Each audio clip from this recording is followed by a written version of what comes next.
Hi, and welcome to Dopamine Doubt. I'm your host, Rachel, a licensed clinical social worker specializing in ADHD and OCD. On this show, I will be speaking from both my clinical and lived experience as we explore the surprisingly common crossover of ADHD and OCD. Because when we understand which is in the driver's seat, we are better able to know what we need in that moment. Whether you're living right at the intersection of both or navigate life with one of these neurotypes, you're welcome here. As always, please take what is helpful and leave what isn't. Neurodivergence shows up differently for everyone, and there is no one-size-fits-all approach. Okay, let's dive in. Recently, I took the wrong medication by mistake. Normally, this would send me into a complete spiral, but this time I checked once and I moved on. And that shift, that came from understanding who was in the driver's seat. Today, we're talking about why ADHD and OCD can look similar on the surface and why knowing what's actually driving the behavior changes everything. This combination can feel so confusing, not only for the people living it, but even for the professionals trying to diagnose. First, I wanted to discuss what ADHD experiences for folks can feel like in a brief explanation. So ADHD can involve difficulty regulating attention. It's not a lack of attention. Typically, motivation is linked to interest, novelty, and challenge. And there are challenges with executive functioning, such as task initiation, working memory, organization, time blindness, and emotion regulation.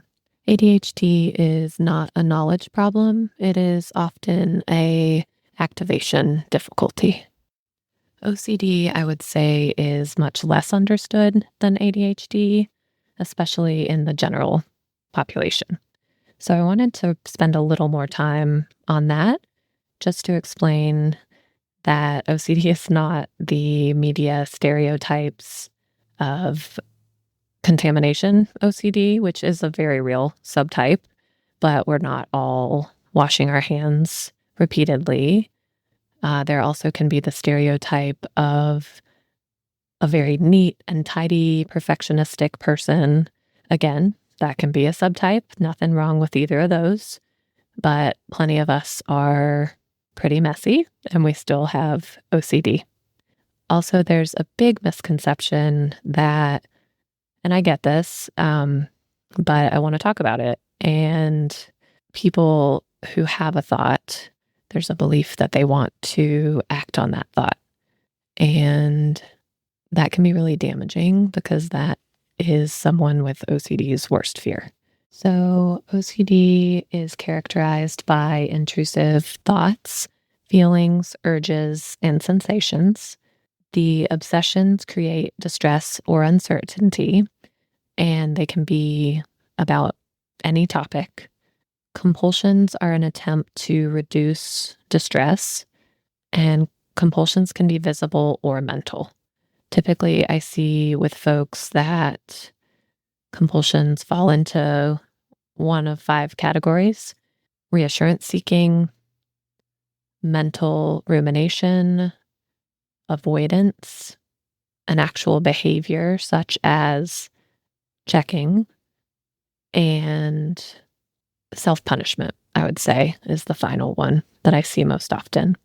So the core fear is what if, or if blank, then blank. So OCD is often a problem of certainty seeking. With both of these, the same behavior can have a completely different mechanism. And this is where I see them get confused and where they can cross over as well. So for example, making a decision. If we're coming from a place of ADHD, you might be overwhelmed by too many choices. Where if we're coming from the driver being OCD, the belief might be, I need to make the perfect choice and avoid any mistake. Another example would be research. So ADHD, it would be a genuine curiosity and interest, where OCD, you'd be searching for certainty to ease fears. I'm going to do a whole episode on that probably next. Another example would be forgetfulness. ADHD, that's a working memory challenge. I couldn't find my microphone stand for 10 minutes setting up today to record this. OCD, it would be you're spending so much mental energy on an obsession that your attention then suffers. And these can look very similar to the outside perspective. And so only you really know what is behind that. It's really, when you have both, it's this tug of war of this is my daily experience. ADHD says, let's do it now.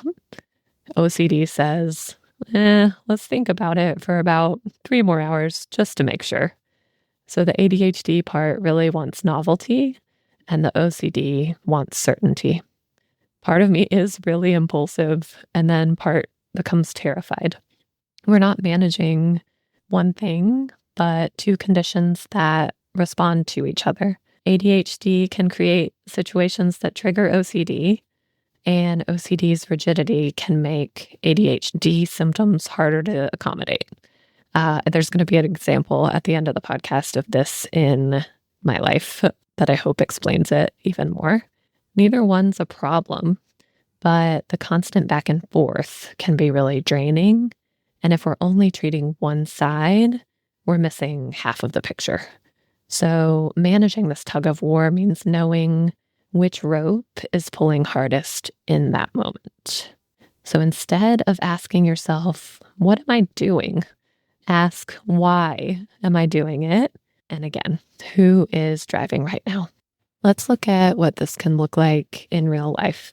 So as I stated in the beginning, a section of the podcast, I recently took an additional medication accidentally. This was the ADHD. I'm pretty scattered and my mind goes in 20 directions at once.